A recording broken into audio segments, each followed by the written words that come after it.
The hall was filled with laughter. Expensive suits, sparkling gowns, and glasses of champagne clinked under the golden lights of the grand fundraising gala. At the far corner, away from the proud crowd of billionaires and celebrities, stood a man in a simple worn-out blazer.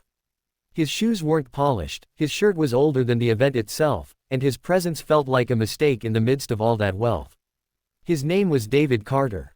A single dad. A war veteran. A man who had seen too much of life's cruelty and carried his pain like an invisible scar. The people laughed because he didn't fit in. "Who let him in here?" whispered one young executive, his voice dripping with mockery. "He looks like he came straight from a thrift shop," another added. "This isn't a charity for veterans, is it?" A woman chuckled behind her diamond necklace. David heard them all. He had grown used to the sound of ridicule, but tonight it cut deeper. Not because it was new, but because his 10-year-old daughter, Emily, stood by his side, holding his hand. She looked up at him with eyes full of innocence, unable to understand why people laughed at her father. And that hurt more than any wound he had ever endured in battle. The event was a corporate gala hosted by Olivia Bennett, a young, powerful CEO who had built an empire in tech. Known for her beauty, brilliance, and unshakable confidence, Olivia was admired by many, and feared by competitors. But even she had her own secret loneliness, hidden behind her flawless public image. Tonight, she was the star of the show, her voice echoing across the stage as she spoke about raising funds for education programs. When her eyes wandered across the crowd, they fell on David. Something about him stood out. Not his blazer, not his poverty, but his stillness. While everyone else drowned in arrogance, David carried himself with a quiet dignity, almost regal. But Olivia noticed something else, the way he held his daughter's hand, as if protecting the most precious treasure in the world. Halfway through the night, the hosts decided to entertain the guests with an archery challenge. A sleek bow was placed on stage, along with a golden target designed more for decoration than sport. The idea was simple. Whoever hits the target gets a special prize from the CEO herself. The wealthy men and women rushed to the stage, laughing, joking, and missing every single shot. Their arrows flew wild, some didn't even leave the bow. The audience cheered at their failures. It was never about hitting the target, but about showing off.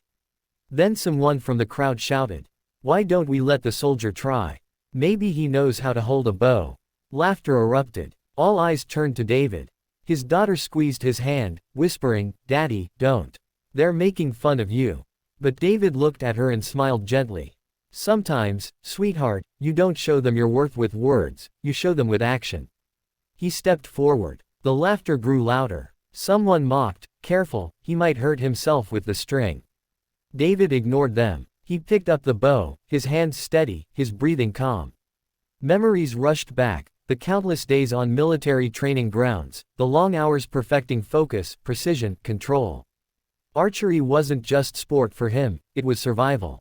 He lifted the bow. Silence slowly fell. Swish. The arrow flew. Straight into the bullseye. Gasps filled the room. But David didn't stop. He asked for another arrow. Then another. Each shot was flawless, faster, cleaner, sharper. The crowd, once mocking him, now stood frozen in disbelief. The man they laughed at was not just skilled, he was a master. Whispers spread like fire. "Who is he? He's incredible. I've never seen anyone shoot like that." And then someone recognized him. "That's David Carter, the veteran who won the National Archery Championship years ago." He disappeared after his wife's death. Shock silenced the hall. The man they mocked wasn't a failure. He was a champion, a soldier, a hero. And Olivia Bennett, the untouchable CEO, watched him with something new in her eyes. Respect, admiration, and something deeper she hadn't felt in years. But David didn't care about their admiration. He turned only to Emily, kneeling before her. "Did you see that, sweetheart?" he whispered. Her eyes sparkled. "Daddy, you were amazing." "That's all that matters," he said softly, kissing her forehead. The crowd applauded, but David remained humble. He wasn't here to impress anyone. He was here to give his daughter one good night. Yet, Olivia couldn't let him walk away. After the event, she approached him. "Mr. Carter," she said gently, "you left everyone speechless tonight. David shook his head. I wasn't trying to. I know, Olivia smiled. That's what makes it remarkable. For the first time in years, David felt seen, not as a broken veteran, not as a poor single dad, but as a man of worth. Over the weeks that followed, Olivia kept reaching out. She invited David to train her company's youth program in archery, then involved him in her foundation. Slowly, their worlds began to intertwine. But it wasn't easy. David carried the burden of his past, the pain of losing his wife, the struggle of raising a daughter alone. And Olivia, despite her success, wrestled with her fear of vulnerability, her loneliness hidden behind walls of power. They faced challenges, social judgment, personal insecurities, and the constant whispers of those who couldn't accept that a billionaire CEO was drawn to a struggling veteran.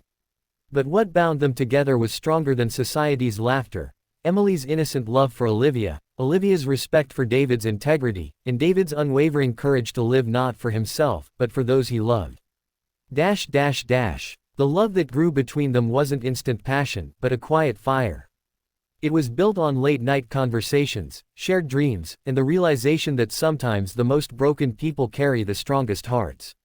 By the time David once again stood in front of a crowd, it wasn't to prove his worth. It was at Olivia's side, as her partner, not just in business, not just in archery demonstrations, but in life. The man they laughed at became the man they admired. The single dad became a symbol of resilience. And the CEO who once thought she had everything discovered the one thing she had been missing: love. In the end, David taught everyone a lesson that night. You should never laugh at someone's scars, because they might be the very proof of battles you couldn't survive. And sometimes, the quietest man in the room carries the strongest bow, and the strongest heart. The night of the gala had ended, but its echoes lived on. For most people, the memory was of a shocking display, a forgotten veteran humbling the wealthy elite with arrows that never missed. But for David Carter, it was simply another day. Another night of enduring whispers, protecting his daughter, and surviving. He woke early the next morning, the same way he had for years. Habit, born from military life, never left him. While Emily slept curled up on the old couch of their modest apartment, David brewed coffee in a chipped mug and stared at the small window that showed a slice of the gray city skyline. The world saw him as a failure. Once decorated for his service, once a national archery champion, once a man with a wife and a promising future, now just a widower raising a little girl alone, living paycheck to paycheck. But when Emily stirred awake and came running to hug him, all the scars and ridicule melted away. She was his reason, his anchor, his everything. "Daddy," she said that morning, "you were a superhero last night." He chuckled. "Superheroes wear capes, sweetheart. I just held a bow." "But you beat them all," she insisted. "Even the rich ones." Her pride gave him strength, even as he remembered the laughter that had preceded his performance. The world had mocked him before admiring him, and David knew admiration never lasted long.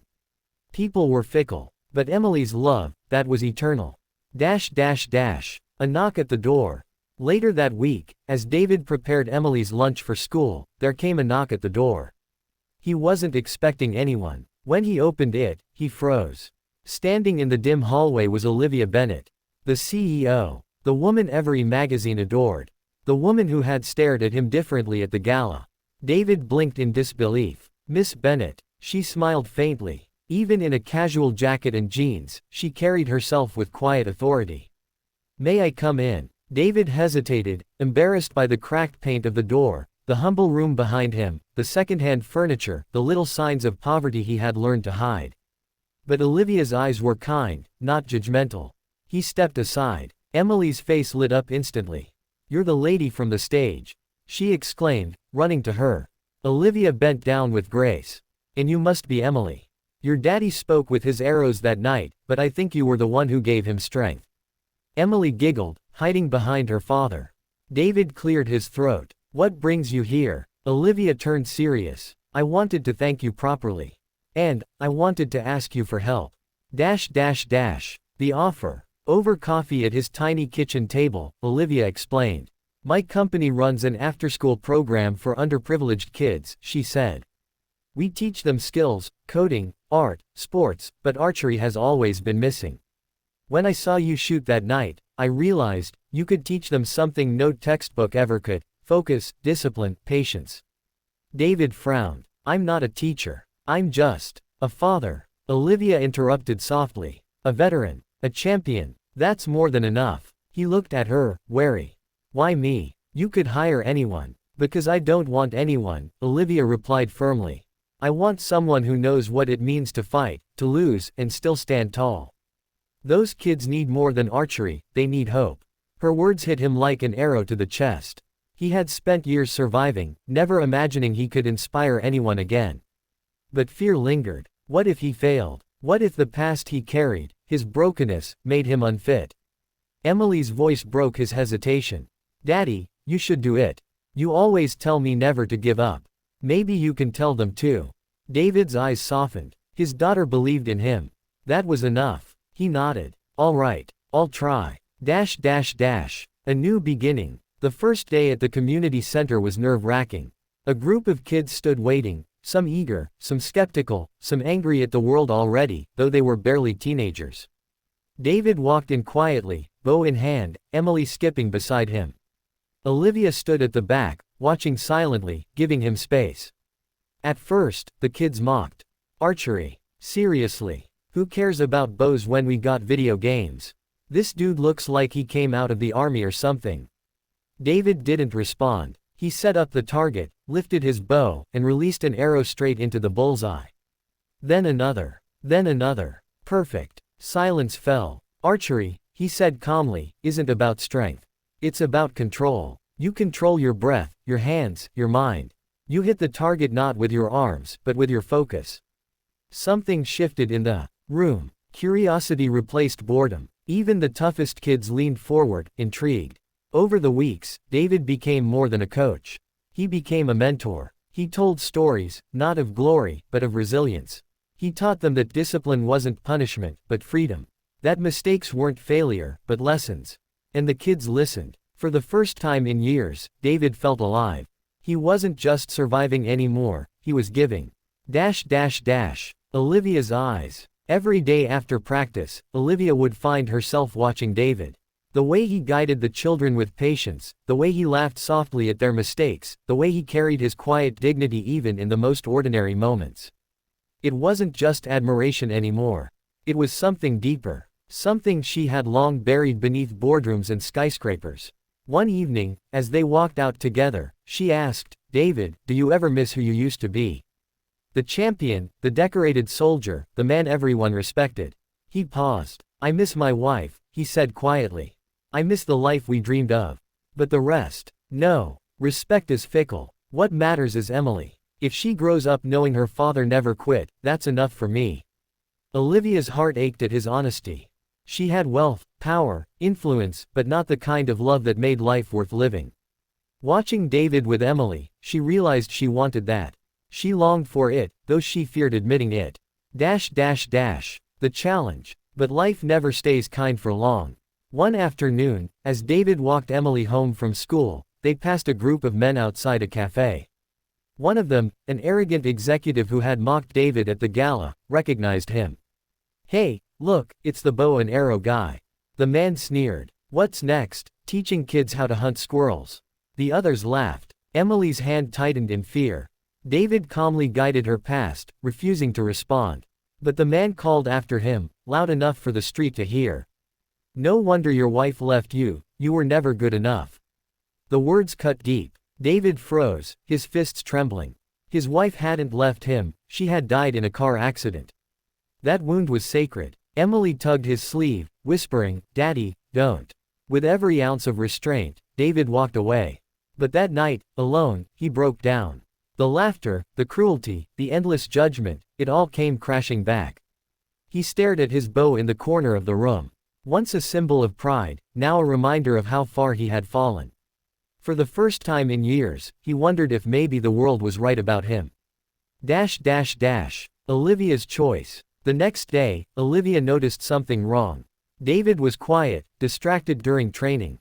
The kids sensed it too. After class, she confronted him. What happened? He shook his head. Nothing. David, she pressed gently, don't shut me out. His composure cracked. I'm tired, Olivia. Tired of being laughed at, tired of proving myself. Maybe I'm not the man you think I am. Olivia stepped closer, her voice firm. You're wrong. I've built a company, I've stood in boardrooms filled with predators, I've stared down men who wanted to see me fail, and yet I've never admired anyone the way I admire you. Do you know why? David looked at her, surprised. Because you don't fight for money, or status, or pride. You fight for your daughter. For her smile. For her future. That makes you greater than all of them combined. Her words struck him harder than any insult ever could. For the first time, David realized he wasn't alone. Someone saw him, not as a broken veteran, not as a poor father, but as a man of worth. And in that quiet, fragile moment, something changed. For David, it was the first flicker of hope that maybe, just maybe, he could live again, not just for Emily, but for himself. For Olivia, it was the first surrender of her guarded heart. She wasn't just admiring him anymore, she was falling. The following weeks brought a quiet transformation to David's life. What had once been an endless cycle of survival, wake up, work odd jobs, cook for Emily, collapse into bed, was now colored with purpose. The archery classes gave him dignity again. Every arrow that struck the target wasn't just a shot, it was a message, you still matter. And Olivia's presence was constant. She attended nearly every session, sometimes silently observing, sometimes helping Emily with homework on the sidelines. David often wondered why a woman of her power spent so much time in a modest community center, surrounded by noisy kids and worn-out mats. But the answer was clear whenever her eyes lingered on him longer than necessary. A bond grows. One evening, after class, David found Emily and Olivia sitting together on the steps outside. Emily was chattering about her school project, a drawing of her family. See, Emily said proudly, showing her sketch. That's me, and that's Daddy. And, she hesitated. That's you. Olivia's eyes widened. Me. Emily nodded shyly. You're always with us now. It feels like family. David froze at the words, his heart tightening. He hadn't expected Emily to grow so attached. But Olivia's soft smile told him she didn't mind. Later, as they walked Olivia to her car, David whispered, you don't have to indulge her like that. I don't want her getting ideas. Olivia stopped, her gaze firm. David, she's not imagining it. Whether you realize it or not, we're building something. And I'm not running from it. His breath caught. He hadn't let anyone close since his wife's death. But Olivia wasn't pushing her way in, she was simply, there. Solid, gentle, real, Society's judgment. But not everyone approved. Word spread quickly in business circles. The tabloids sniffed out the story. Billionaire CEO spotted with unknown veteran, romance rumors spark. The headlines mocked him mercilessly. From beau to billionaire, Olivia's odd choice. Beauty and the beggar. When David saw the papers at a grocery store, humiliation burned inside him. Strangers glanced at him differently, some sneering, some pitying. Emily overheard cruel whispers at school from other kids, your dad is just a charity case. One evening, David confronted Olivia. This isn't right. They're dragging your name through the mud because of me. Olivia's expression hardened. Do you think I care about tabloids? I've been called ruthless, cold, unfit for business, none of it matters. It matters when it hurts Emily, David shot back. That silenced them both. Emily had started coming home quieter, her usual laughter dimmed. David couldn't stand the thought that his presence in Olivia's life was damaging his daughters. The rival. As if the gossip weren't enough, another storm brewed. Enter Richard Hale, a wealthy investor who had long pursued Olivia, both in business and personally. Handsome, arrogant, entitled, Richard saw Olivia not as a woman, but as a trophy. When he learned about David, his fury was masked with mockery. At a board meeting, he sneered, really, Olivia? A single dad veteran? That's your idea of a partner. He can barely afford rent, and you think he belongs in your world. Olivia's eyes turned icy. Careful, Richard. He smirked. I'll give him credit, he's a decent circus act with that bow. But a man like that can't stand beside you. Everyone knows it. David wasn't present to hear it, but the poison spread quickly through the corporate circles. Richard wasn't just an enemy, he was determined to ruin David, to prove that Olivia was lowering herself. Breaking point. The pressure built. Emily's struggles at school, whispers in public, and David's growing fear of being a burden weighed on him. One night, after putting Emily to bed, he sat at the kitchen table, staring at his old military medals. They glittered faintly in the dim light, reminders of who he once was, and who he could never be again. Olivia arrived unexpectedly, holding takeout food. She found him there, silent, shoulders heavy. "David," she said softly, "talk to me." He looked up, eyes tired. "I don't belong in your world, Olivia. Every time we're seen together, it hurts Emily. She doesn't say it, but I see it. I can't let her suffer because of me." Her heart broke at his words. She wanted to fight, to tell him love wasn't about worlds, but about hearts. But David was stubborn, wounded, drowning in guilt. "Maybe," he whispered, "it's better if we stop." Olivia's chest tightened. She had faced hostile takeovers, lawsuits, betrayals, but nothing cut like this. She wanted to scream, to beg him to reconsider, but she saw the pain in his eyes. So, with trembling hands, she placed the food on the table, whispered, "For Emily," and left. Alone again. The days that followed were hollow.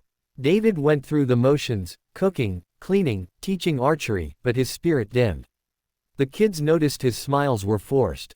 Emily noticed the silence at home. One night, she asked, "Daddy, did I do something wrong? Did Miss Olivia leave because of me?" The question shattered him. He hugged her tightly, choking back tears. "No, baby. She left because of me." But inside, he knew the truth. He had pushed Olivia away because he was afraid. Afraid of not being enough. Afraid of losing her the way he lost his wife. The invitation. Weeks later, a letter arrived. It was an invitation to a prestigious corporate charity event, this time hosted by Richard Hale. The theme: archery for the elite. David almost laughed at the irony. Richard had mocked him, yet now was using archery as a showpiece. Inside the envelope was a handwritten note, not from Richard, but from Olivia. "Please come. Not for me. For Emily. She needs to see her father stand tall again." David's hands trembled as he read it. He didn't want to face the laughter again.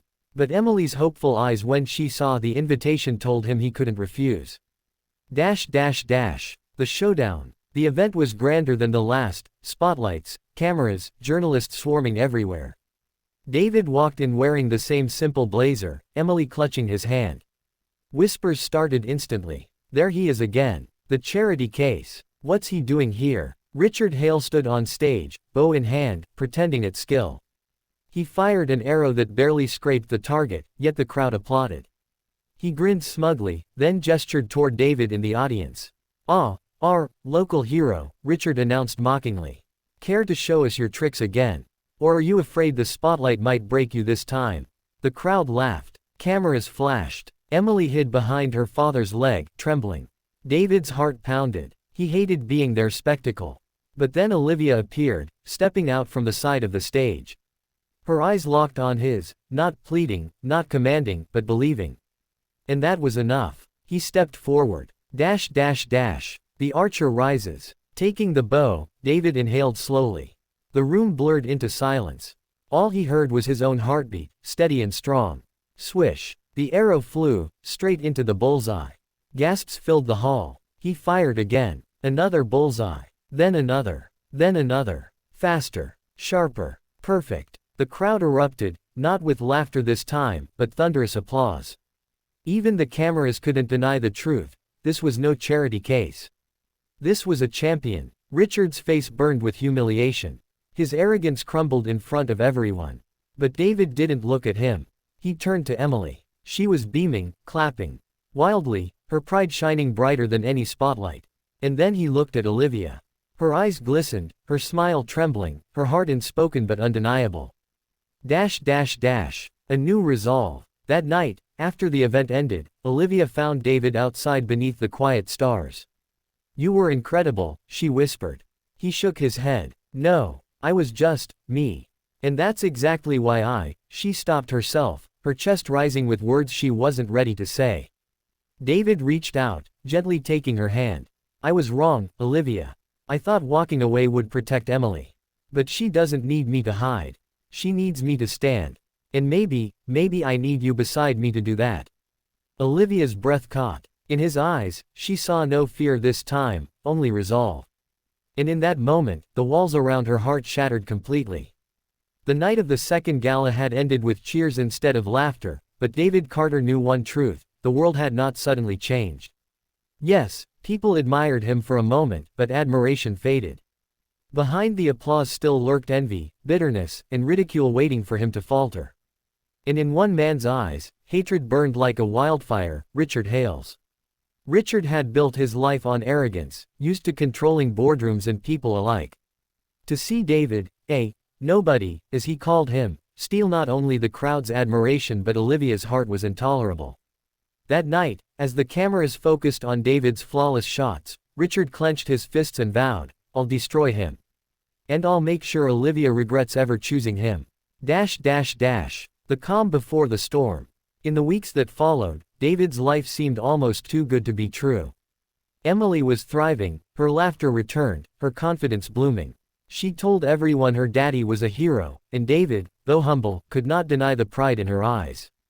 Olivia grew closer with each passing day. Sometimes she joined him and Emily for dinner in their small apartment, sitting cross-legged on the floor, laughing over burnt pancakes David tried to cook. Other times, she brought them into her world: quiet dinners in her penthouse, moments where Emily stared wide-eyed at the view, and David, though out of place, felt at home because Olivia was there beside him. Their bond deepened not in grand gestures but in simple things: sharing stories late at night, helping Emily with her homework, walking in the park with laughter chasing after them. But as their bond grew stronger, the shadows grew darker. Richard's move. One morning, David arrived at the community center to find Olivia already there, her face pale with anger. "What's wrong?" he asked immediately. She handed him a newspaper. The headline screamed, "Veteran exposed. Is Olivia Bennett's new partner a liability?" The article was venomous, dredging up his past. It twisted his honorable discharge into rumors of misconduct, his financial struggles into accusations of irresponsibility. It even hinted that he was using Olivia for her wealth. David's jaw tightened. "Richard." Olivia nodded grimly. "He's behind this. He wants to ruin you, to ruin us." David's first instinct was to walk away. Maybe he's right. Maybe being with me will destroy everything you've built. But Olivia stepped forward, her voice fierce. "Don't you dare. Don't let him win. I've fought my entire life against men who thought they could define me. I won't let him define you." David looked into her determined eyes and realized something. Olivia wasn't just fighting for him, she was fighting with him. Trouble at school. The smear campaign reached further than David expected. Emily came home one afternoon, tears streaming down her face. "Daddy," she sobbed, "kids at school said you're a liar. They said you only care about money now." The words stabbed deeper than any battlefield wound. David knelt down, holding her trembling shoulders. "Emily, listen to me," he said gently. "People will say many things, but you know the truth. Do you trust me?" She sniffled. "With everything. That's all that matters," he whispered, kissing her forehead. But when she fell asleep that night, David sat in the dark, anger boiling inside him.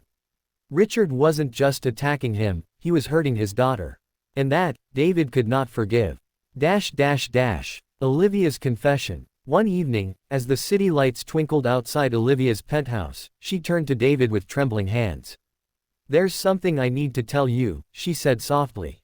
David looked at her, sensing the weight in her voice. "What is it?" "I've spent so many years hiding behind power. I built walls so no one could hurt me.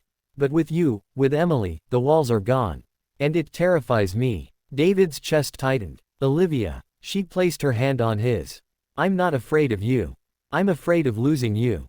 Because somewhere along the way, I stopped just admiring you. I fell for you, David." The words hung in the air, fragile yet unshakable. David had not expected to hear them, not after all his doubts, his fears of not being enough. He swallowed hard, emotions flooding. "Olivia, I don't have riches. I don't have status. All I have is Emily, and a heart that's been broken too many times. But if you'll have me, every beat of it belongs to you." Tears glistened in her eyes as she whispered, "That's all I've ever wanted." In that moment, under the quiet hum of the city, two broken souls found wholeness in each other. Richard's revenge. But Richard Hale was far from finished. One stormy evening, as David locked up the community center, he found the storage room ransacked. Equipment smashed, bows snapped, arrows broken. The program he had built for the kids, destroyed. On the wall, scrawled in spray paint, were the words, "Stay in your place, soldier." David's fists clenched. He wanted to storm into Richard's office, to make him pay. But he knew that would only confirm the lies being spread, that he was violent, unstable. Instead, he stayed silent, quietly fixing what he could. But Olivia found out. And unlike David, she didn't believe in silence. At the next board meeting, she confronted Richard in front of the entire council. "You think breaking equipment will break a man?" She spat, her voice like steel. "David Carter has survived battlefields. He has endured loss you can't even comprehend. And you think a broken bow will scare him? You've already lost, Richard. Because the truth is stronger than your lies." Richard sneered, but the room was shifting. Respect for Olivia grew, while his influence waned. The accident. But Richard's obsession turned dangerous. One rainy night, as David and Emily drove home from practice, headlights suddenly blinded them. A black SUV swerved into their lane, forcing David to slam the brakes. The car skidded, crashing against the guardrail. Emily screamed. Metal crunched. Glass shattered. When the world stilled, David's arms were wrapped around Emily, shielding her. She was shaken but unharmed.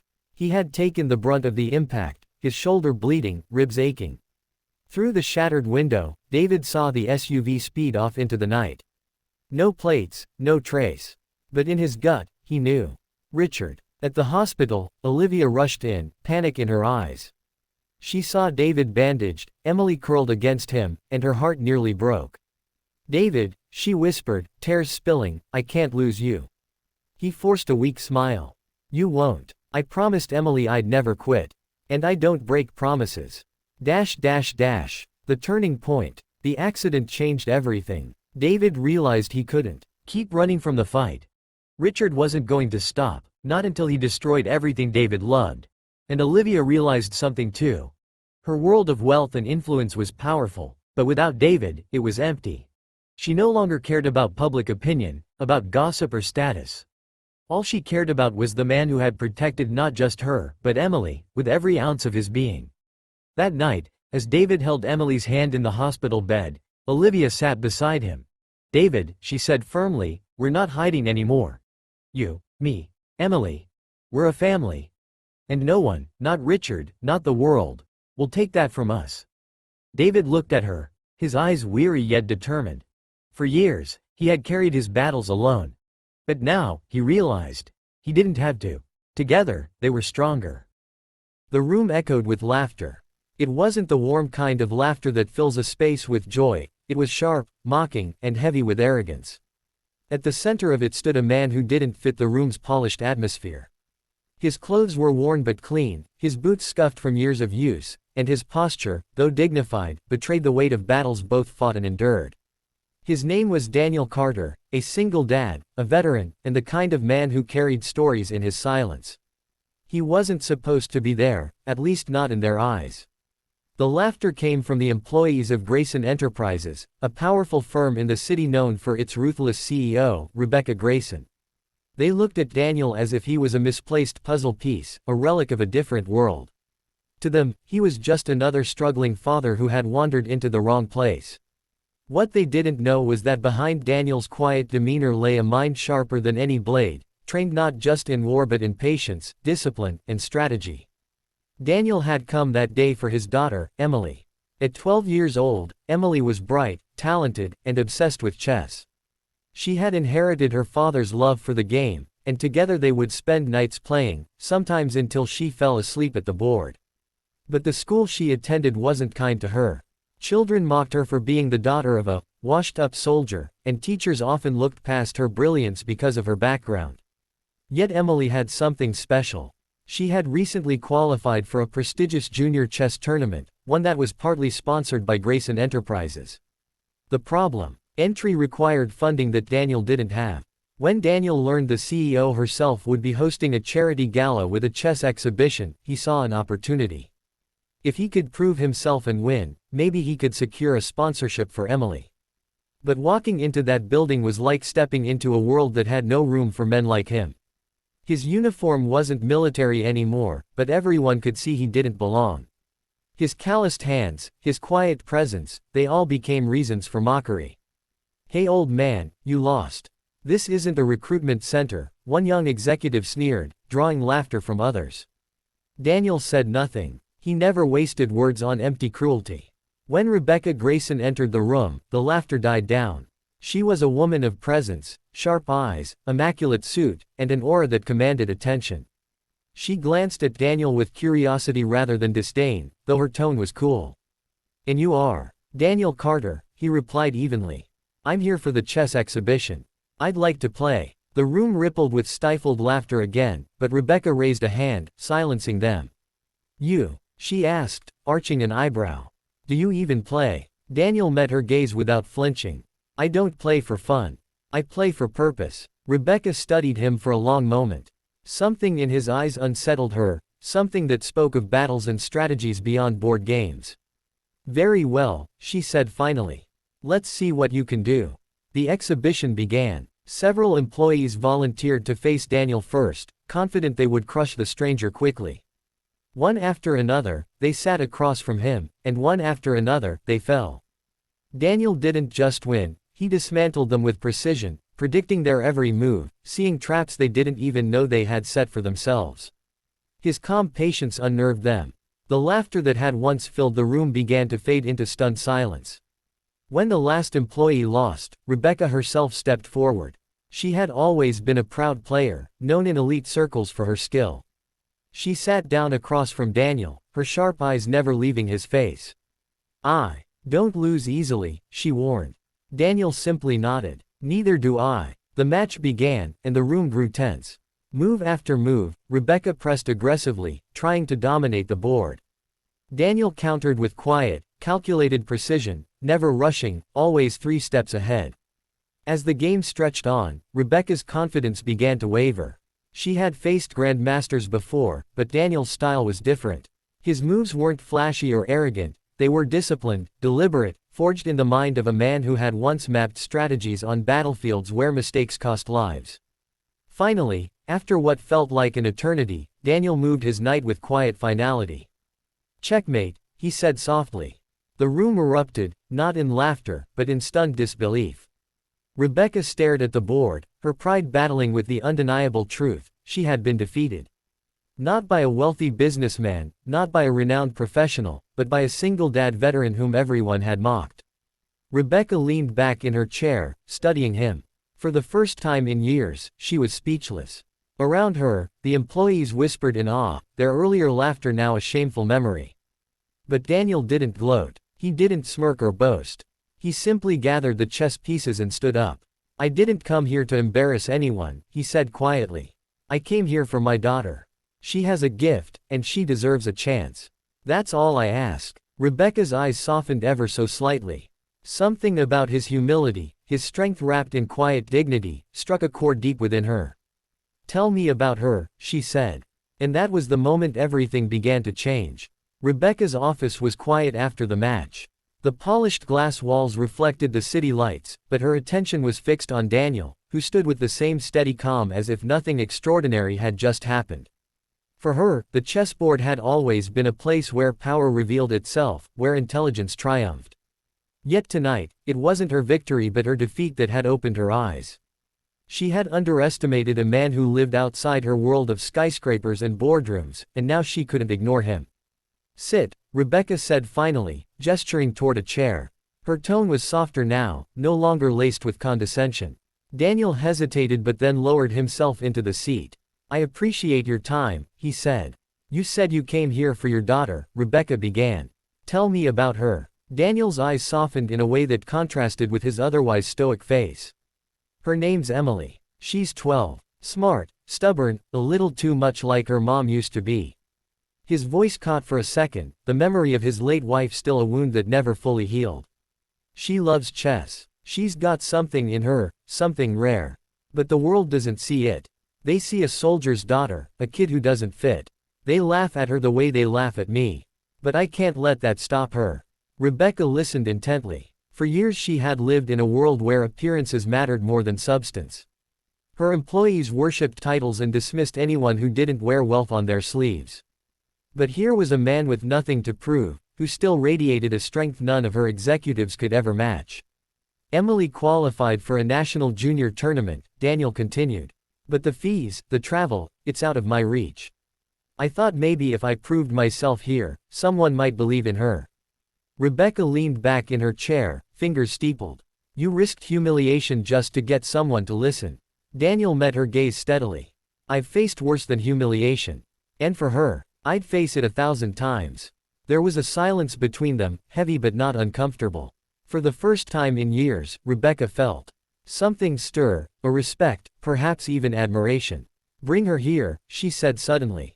I want to meet her. The next day, Daniel arrived at Greyson Enterprises again, this time with Emily at his side. She was a small girl with bright eyes and a spark of curiosity that even the weight of the world hadn't dimmed. She clutched a worn chess set under her arm, the one she and her father used every night. Rebecca was waiting in the conference hall. When Emily entered, she smiled warmly. So you're the champion your father spoke of. Emily blushed. I'm not a champion yet, she said softly. Daniel rested a reassuring hand on her shoulder. Not yet, he echoed. Rebecca bent slightly to meet Emily's gaze. Your father believes in you. That's more valuable than any trophy. She paused, then added, would you play a game with me? Emily's eyes widened. With you? Yes, Rebecca said, smiling faintly. Show me what you've got. They sat down, and the pieces began to move. At first, Rebecca thought she might have to go easy on the girl, but it quickly became clear Emily was no ordinary player. She had Daniel's patience, his sharp eye for patterns, but with a daring creativity uniquely her own. Halfway through the game, Rebecca realized she was smiling, truly smiling, for the first time in months. You're incredible, Rebecca admitted when Emily cornered her king. Checkmate. You've got your father's gift. Emily lit up, and Daniel's eyes shone with pride. For once, Emily wasn't the odd child from school or the soldier's daughter everyone whispered about. She was seen. But as quickly as the joy came, reality followed. The tournament was approaching fast, and though Rebecca agreed to sponsor Emily, the world outside wasn't as kind. When word spread that Greyson Enterprises was backing a soldier's daughter, criticism poured in.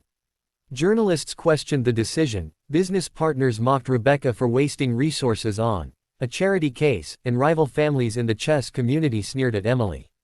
One evening, Daniel sat at the kitchen table with bills spread out before him. Emily sat quietly, sensing his unease. Dad, she asked softly, did I make things harder for you? Daniel immediately shook his head. Never. You're the reason I fight, Em. Don't ever think you're a burden. Tears welled in her eyes. But everyone keeps saying I don't belong. Daniel leaned forward, taking her hands in his rough, calloused ones. They said the same about me, remember? But the board doesn't care where you come from. It only cares how you play. And you, Emily Carter, play with more heart than anyone I've ever seen. Rebecca began visiting more often, sometimes dropping by their modest home to check on Emily's training. At first, Emily was shy around her, but slowly she began to open up. Rebecca taught her small tricks, while Daniel guided her deeper strategies. Somewhere between the three of them, a bond began to form.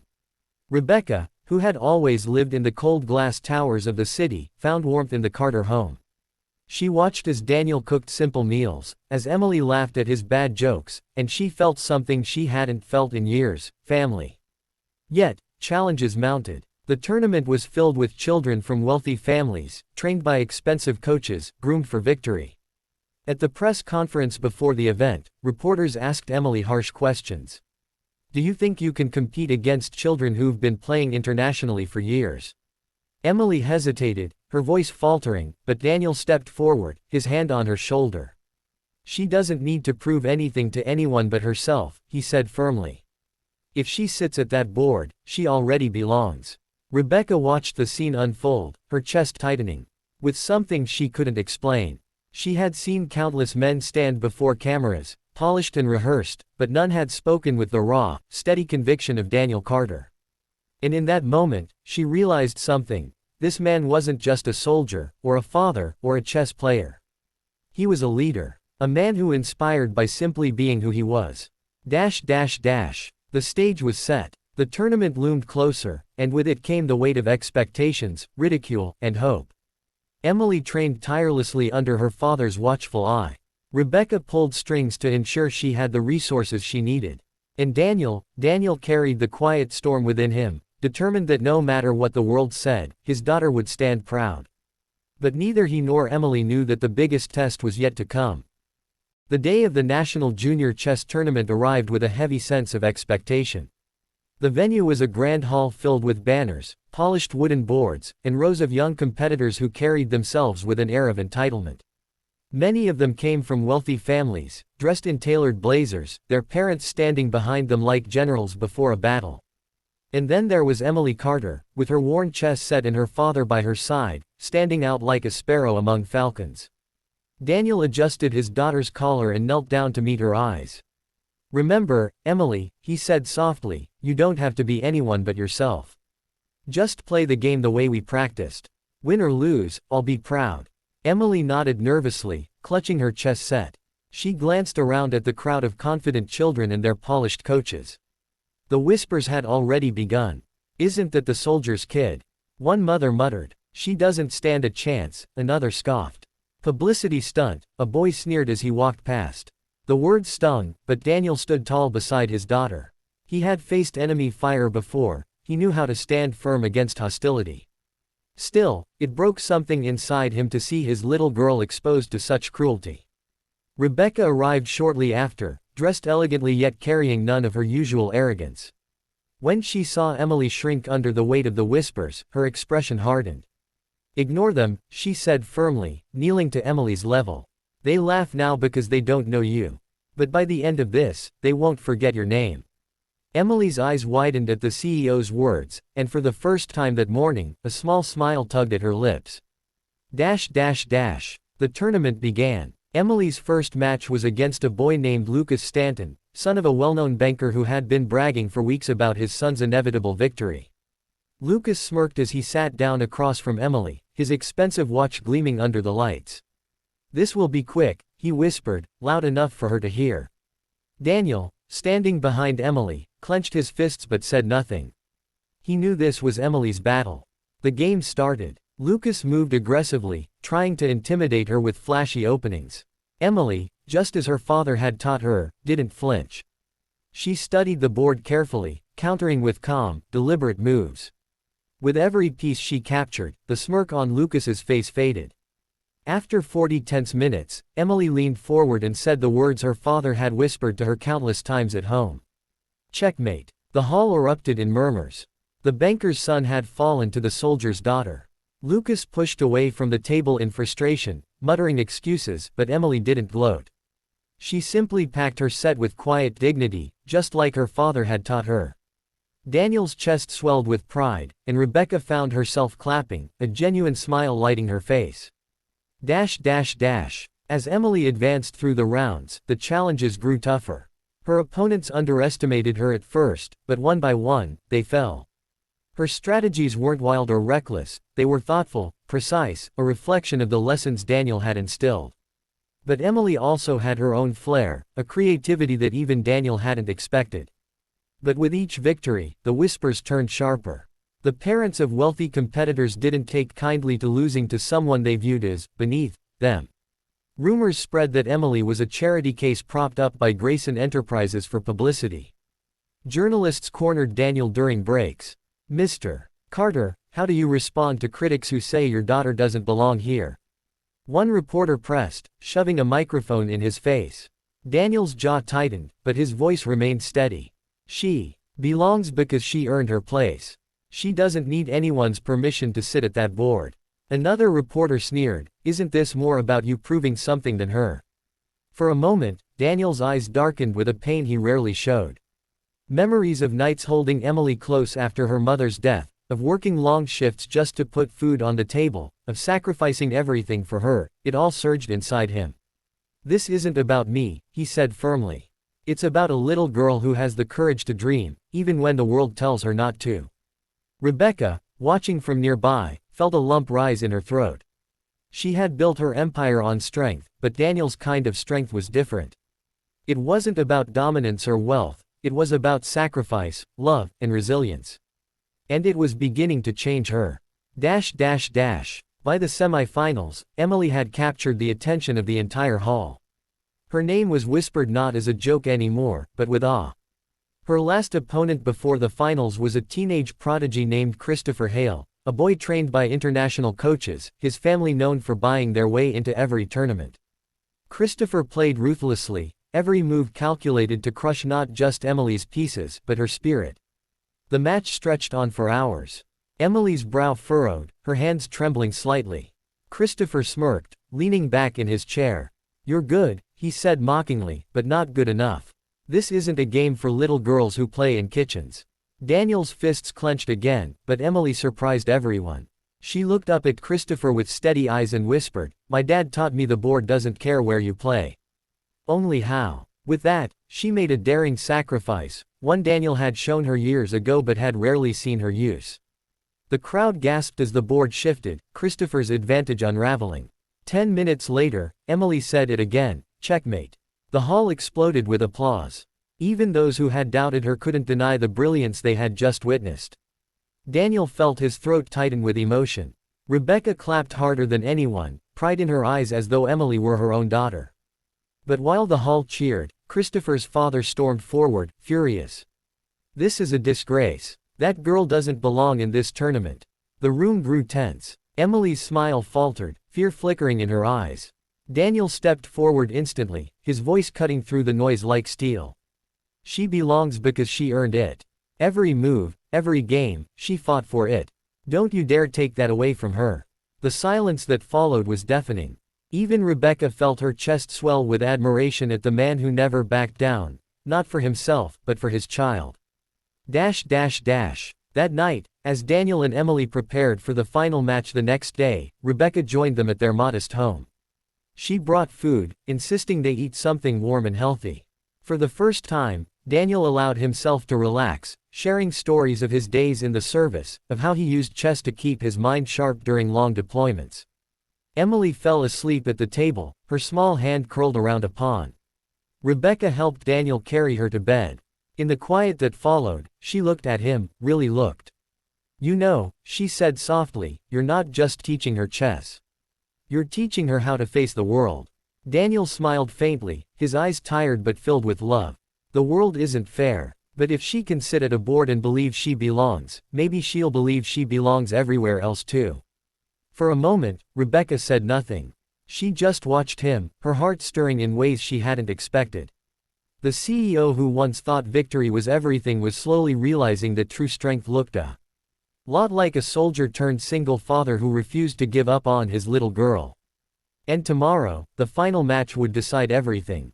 The final day of the tournament dawned heavy with anticipation. The grand hall was packed to the brim, cameras flashing, reporters murmuring, and families buzzing with expectation. Everyone knew this was no ordinary match, this was a story that had gripped the city. The soldier's daughter, the underdog, had clawed her way to the finals against all odds.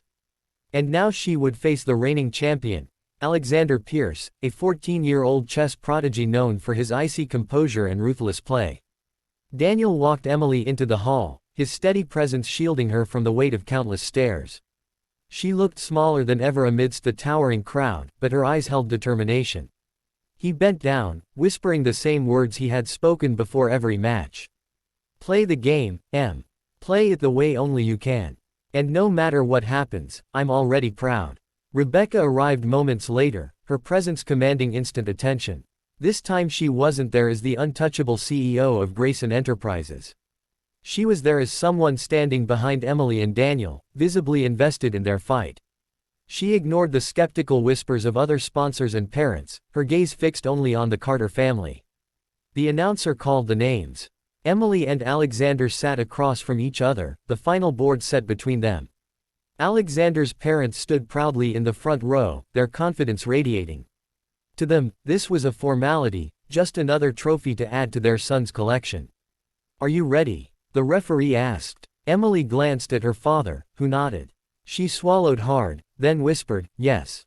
The game began. Alexander opened aggressively, his style sharp and unforgiving. Emily matched his pace, but the pressure was immense. Every move was scrutinized by cameras, every hesitation magnified by the crowd. Within 20 minutes, Emily was struggling. Alexander's pieces dominated the board, and whispers filled the hall. "She's done. Nice try, but she's no champion. This is where the soldier's kid falls." Daniel's hands gripped the railing so tightly his knuckles turned white. He wanted to step in, to shield her, but he knew this was her fight. Rebecca noticed his tension and leaned close. "Trust her, Daniel. She's stronger than you realize." Emily stared at the board, her heart pounding. She felt the old familiar sting, the same one she had felt at school when kids laughed, the same one when people said she didn't belong. Tears threatened to blur her vision, but then she remembered her father's words. "The board doesn't care where you come from. Only how you play." Taking a deep breath, she made a bold sacrifice, giving up her queen to disrupt Alexander's position. The crowd gasped. Even Daniel's heart sank for a moment. But then, slowly, her plan unfolded. Her knights danced across the board, her pawns advancing with quiet precision. What had looked like recklessness revealed itself as strategy. Rebecca leaned forward, whispering to herself, "She's her father's daughter." The tension in the hall was unbearable as the match stretched on. Alexander grew visibly frustrated. He was used to opponents crumbling under pressure, not a girl who played with the calm resolve of a soldier on a battlefield.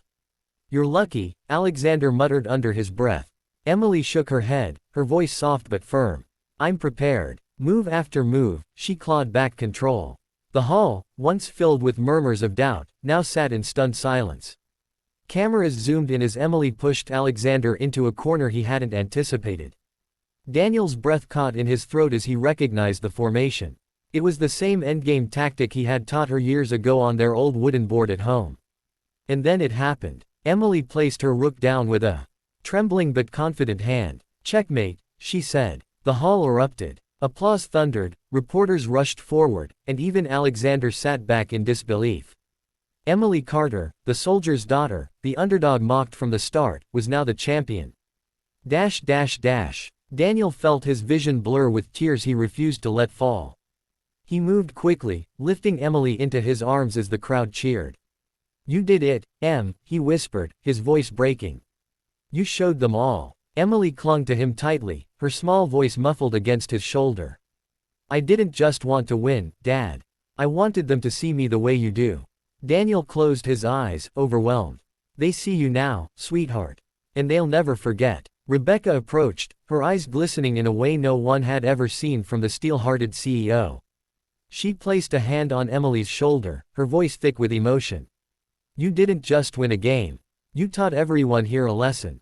Including me." She looked at Daniel, their eyes meeting in a moment that carried more weight than words could capture. For years she had thought strength meant wealth, power, and dominance. But standing before her was a man who had taught his daughter to fight not with arrogance, but with resilience and heart. And she realized she was speechless, not because she had lost to him in chess, but because she had found in him something she never thought she would: respect, admiration, and perhaps something deeper. Of course, not everyone celebrated. Alexander's father stormed out, muttering about unfairness. Journalists swarmed, their questions sharp and chaotic. "Daniel, how does it feel to raise a champion? Emily, what's your message to those who doubted you?" Daniel held his daughter's hand, steady as always. "Our message is simple," he said firmly, his voice carrying through the microphones. "Don't ever laugh at someone because of where they come from. Strength, talent, heart, they don't belong to money or status. They belong to those who refuse to give up." The hall erupted again in applause. Even Rebecca clapped through her tears, knowing those words weren't just for Emily, they were for everyone who had doubted, including herself. That evening, the three of them sat quietly in Daniel's modest living room. The trophy gleamed on the small wooden table, but Emily was asleep on the couch, clutching her pawn piece in her fist. Rebecca looked at Daniel, her voice low. "You know, she may have won the trophy. But you're the real champion." Daniel shook his head. "No. She fought that battle on her own. I just gave her the tools." Rebecca smiled softly, her gaze lingering on him. "And that's what makes you remarkable. For the first time in years, Daniel felt something beyond duty and survival. He felt seen, not as a struggling single dad, not as a veteran out of place, but as the man he truly was. And in Rebecca's eyes, he saw not the cold CEO, but a woman moved by the very thing she once overlooked, the quiet strength of love. The laughter that once mocked him had been silenced forever. In its place, a story had been written, of a father's sacrifice, a daughter's courage, and a truth no one could deny. Greatness isn't measured by wealth or power, but by the heart that refuses to give up. And for the first time in her career, Rebecca Greyson, the CEO who was never speechless, had nothing left to say.